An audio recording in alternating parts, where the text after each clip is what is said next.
બાર science ફિઝિક્સમાં chapter number 4 એનો 31મો પ્રશ્ન ધ્યાન આપો. બે સમાંતર વિદ્યુત પ્રવાહધારિત તાર વચ્ચે લાગતા બળનું સમીકરણ મેળવો. અહીંયા આકૃતિને જોતા રહેજો.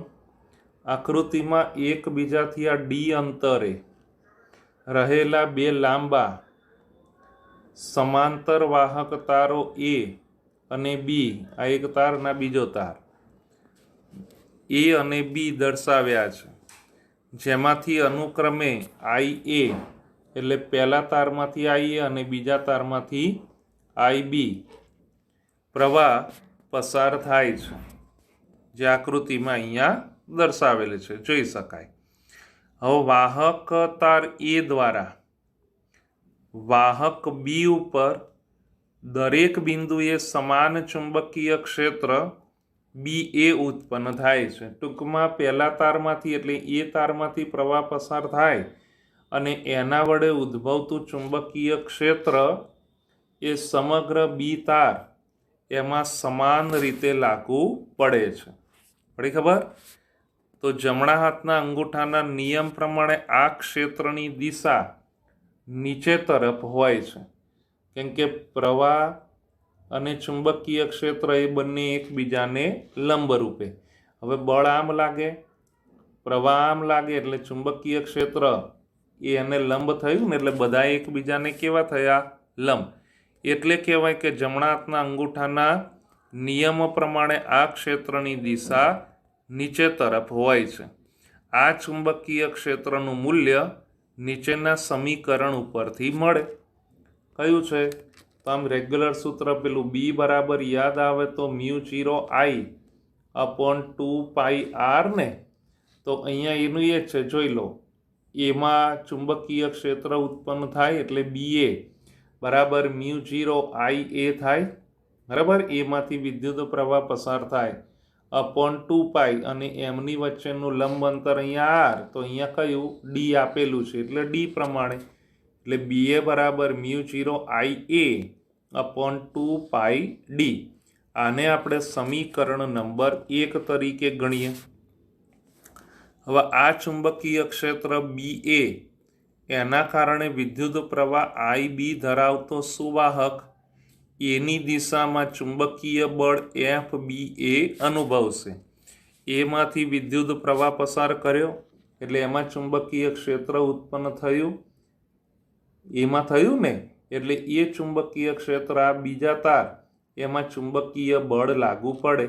એટલે બળ કોનામાં લાગુ પડ્યું? બીમાં. કોના વડે? એ વડે, એટલે એફ બી એ એવું થાય ને. એટલે અહીંયા આપણી પાસે એફ બી એ આ રીતે અહીંયા મળે. એફ બી એ બીના વિભાગ એટલે નાના એવા ખંડ એલ ઉપર એના કારણે લાગતું બળ છે. જોઈ લો, આ અહીંયા નાના એવા ભાગ એટલે આ આખી જે લંબાઈ છે એનો નાનો એવો ભાગ, આખી લંબાઈને આપણે એલ તરીકે ગણીએ, સ્મોલ એલ. તો આટલો નાના એવા ભાગ એની લંબાઈ એને આપણે કેપિટલ એલ તરીકે ગણીએ છીએ. પડી ખબર? એટલે એ વિભાગ ખંડ એટલે કે નાનો એવો ખંડ આપણને મળ્યો, જે એલ ઉપર એના કારણે લાગતું બળ છે. તો આ બળનું મૂલ્ય એનું સમીકરણ એફ બરાબર આઈએલ ક્રોસ બી, વિદ્યુત પ્રવાહ પસાર થતો હોય ને ચુંબકીય ક્ષેત્રને કારણે, તો એલ લંબાઈ એના માટે લાગતું બળ એફ બરાબર આઈએલ ક્રોસ બી. એની ઉપરથી જોઈ લો એફ બી એ અહીંયા આપણને મળે ને. તો એફ બી એ હવે આઈ એ કોનામાં? આઈ બી એ બીજામાં આ બળ લાગે છે ને, એટલે આ બીજાને અનુરૂપ અહીંયા જવાનું. ચુંબકીય ક્ષેત્ર એ પહેલાનું આવે. તો કેમ કે લંબાઈ એ બીજાની, તો પ્રવાહ પણ બીજાનો, એટલે આઈ બી કેટલી લંબાઈ પૂરતી વાત? કેપિટલ એલ લંબાઈ પૂરતી વાત, એટલે આઈ બી એલ. અને આ ચુંબકીય ક્ષેત્ર એ પહેલાનું એટલે બી એ. તો એફ બી એ બરાબર mu 0 I A I B L upon 2 pi D. આ કેવી રીતે આવ્યું? તો ઉપર આપણે સમીકરણ તૈયાર કરેલું છે ને, જોઈ લો. તો ઉપરનું સમીકરણ 1 એમાં ખાલી બી એની કિંમત મૂકી, તો તમે આમ જોઈ શકો કે IB એ એમનું એમ લખ્યું, L એમનું એમ લખ્યું, બરાબર. બાકી કોણ વધ્યું? તો BA બરાબર તો શું? તો μ0IA/2πd. તો μ0IA/2πd પડી ને ખબર. અને IB અને L એ તો એમનું એમ જ. ક્લિયર ને? તો આ પ્રમાણે અહીંયા થાય. હવે આની આ જ વસ્તુ ઊંધી પણ વિચારાય, જેમ એમાંથી પ્રવાહ પસાર કર્યો અને બીમાં ચુંબકીય બળ લાગ્યું, તો અહીંયા ઊંધી રીતે પણ આપણે વિચારાય કે બીના કારણે એ ઉપર લાગતું બળ શોધવું એ પણ શક્ય છે. તો એ વિભાગના ખંડ L ઉપર બી વડે લાગતું બળ, તો પેલામાં FBA હતું, તો અહીંયા FAB આવે, તે શોધી શકીએ છે. તો અહીંયા FBA એના મૂલ્ય જેટલું જ અને બી તરફ હોય છે, એટલે અહીંયા આપણે આમ કહી શકાય કે જેમ FBA આમ આવે તો FAB આ બાજુના ભાગમાં આવે, એટલે મૂલ્ય એટલું જ આવે પણ દિશા એની કેવી થઈ જાય? વિરુદ્ધ આપણને મળે. એટલે અહીંયા કહી શકાય કે FAB શોધી શકાય તે FBA એના મૂલ્ય જેટલું જ અને બી તરફ હોય છે. તો માટે FBA બરાબર -FAB એના મૂલ્ય જેટલું જ પણ દિશા કેવી રહેવાની? વિરુદ્ધ.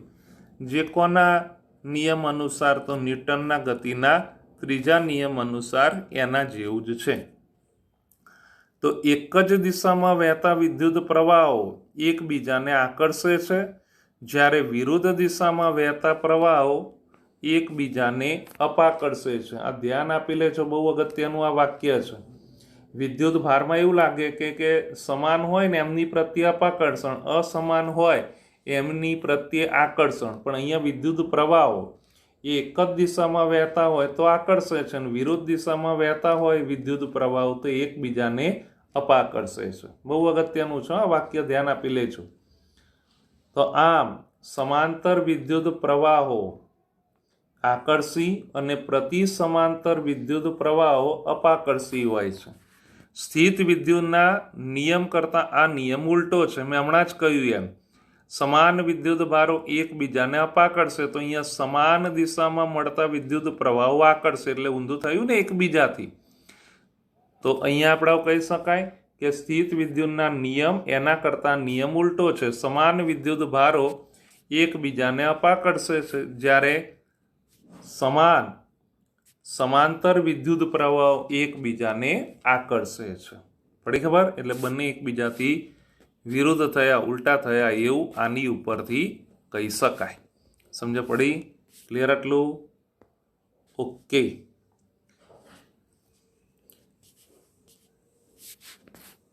એની પછી 32મો પ્રશ્ન ધ્યાન આપો. 2 સુરેખ સમાંતર વિદ્યુત પ્રવાધારિત તારની એકમ લંબાઈ દીઠ લાગતા બળનું સમીકરણ લખી તેના ઉપરથી એમ્પિયરની વ્યાખ્યા આપો. હવે આગળના પ્રશ્નને જ આપણે આગળ વધવા દઈએ. આકૃતિ બીજી વાર દોરવાની જરૂર નથી, એની એ જ આકૃતિ અને એ જ બાબતોનો ઉપયોગ આ પ્રશ્નમાં આપણે કરવાનો છે. તો એકબીજાથી ડી અંતરે રહેલા 2 લાંબા સમાંતર વાહકો એ અને બી માંથી અનુક્રમે IA અને IB પ્રવાહ પસાર થાય છે.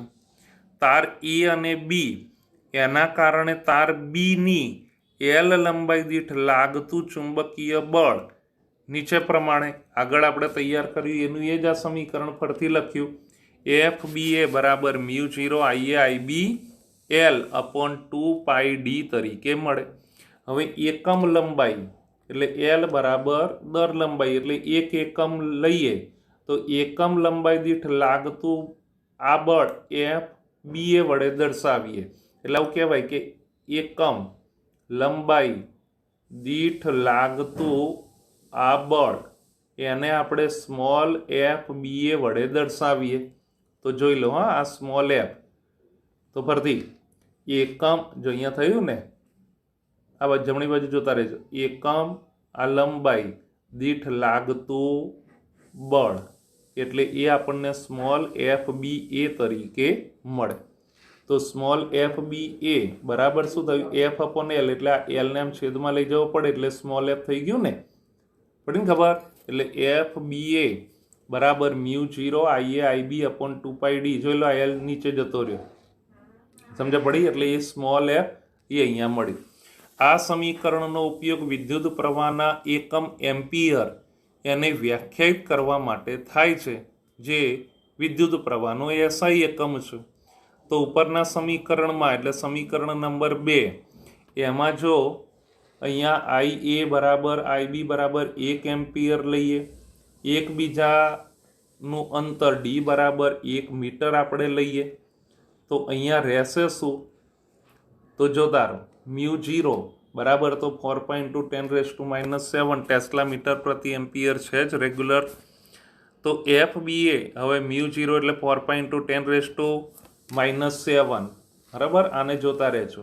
તો 4.10⁻⁻7 IA કેટલું 1, IB કેટલું 1 અપોન 2π D કેટલું 1.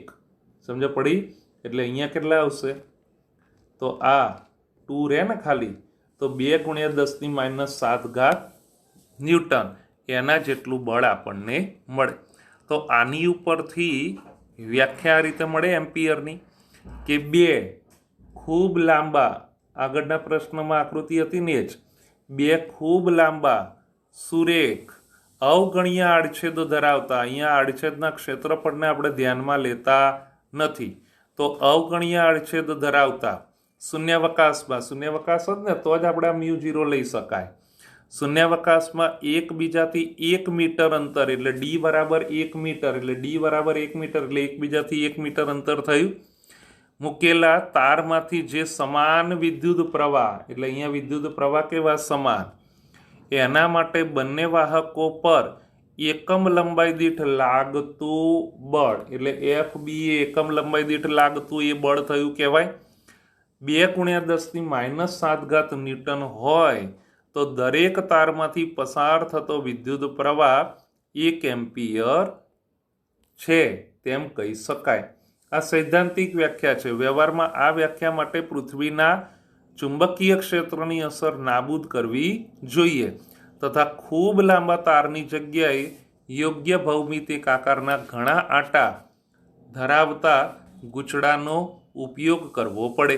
વિદ્યુત પ્રવાહ તુલા નામના સાધનના ઉપયોગથી આ યાંત્રિક બળ મપાય છે. વિદ્યુત પ્રવાહ તુલા નામના સાધનના ઉપયોગથી આ બળ એટલે કે આ યાંત્રિક બળ એ માપી શકાય છે. પડી ખબર? ક્લિયર આટલું? બસ આ છેલ્લો જે ટોપિક છે ને એને ધ્યાનમાં રાખીને અહીંયા એક નવો પ્રશ્ન ધ્યાન આપી લો. આગળ વધીએ. 33મો પ્રશ્ન. વિદ્યુત ભાર એના એસઆઈ એકમ કુલંબને એમ્પિયરના સંદર્ભમાં વ્યાખ્યાયિત કરો. તો વિદ્યુત ભાર એનો એસઆઈ એકમ કુલંબ છે, જે તમે જાણો છો. એને એમ્પિયરના સંદર્ભમાં વ્યાખ્યાયિત કરી શકાય છે. કેવી રીતે? જ્યારે સુવાહકમાંથી 1 એમ્પિયર જેટલો સ્થિર વિદ્યુત પ્રવાહ પસાર કરવામાં આવે ત્યારે તેના આડછેદમાંથી 1 સેકન્ડમાં પસાર થતો વિદ્યુત ભાર 1 કુલંબ જેટલો હોય છે. ખરેખર આ વ્યાખ્યા કેવી રીતે આવી જોતા રહેજો. 1 એમ્પિયર જેટલો સ્થિર વિદ્યુત પ્રવાહ પસાર કરવામાં આવે ત્યારે તેના આડછેદમાંથી, આ સામાન્ય સૂત્ર છે ને, I બરાબર Q અપોન T.